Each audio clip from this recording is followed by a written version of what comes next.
Programa počala s pokladanjem vencoh na hrob Miroslava Antiča, a potim člen Horodske radi za kulturu Dalibor Rožić, predsjedatelj Sovitu za kulturu Đula Kiš i pomoćnica direktora Novosadskog kulturnog centru Sunčica Marković, jedno s dvoma školjarami gimnaziji Jovan Jovanović Zmaj, položili venci i na Antičovu bistu u Dunajskim parku. Veoma je bitno da slavimo njegovo ime. Bardzo ważne, żebyśmy slavili jeho meno i żebyśmy mladší generaciju upoznali s jeho veljkim opusom, bo on bol univerzalni novosadjanin, poeta, maljar, novinar, filmski tvoritelj i mi zekujući jeho djelu s pravom možeme povesti že Novi Sad horod kulturi. Zahvaljujući naravno njegovom delu.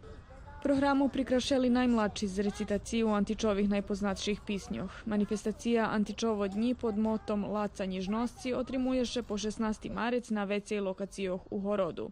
Ostatnji dzenj manifestaciji budze dodzeljena nagrada Miroslav Antič Nenadoviša Ponjovi za zbirku pisnjoh Izgledam dakle nisam u vidanju Prometeja.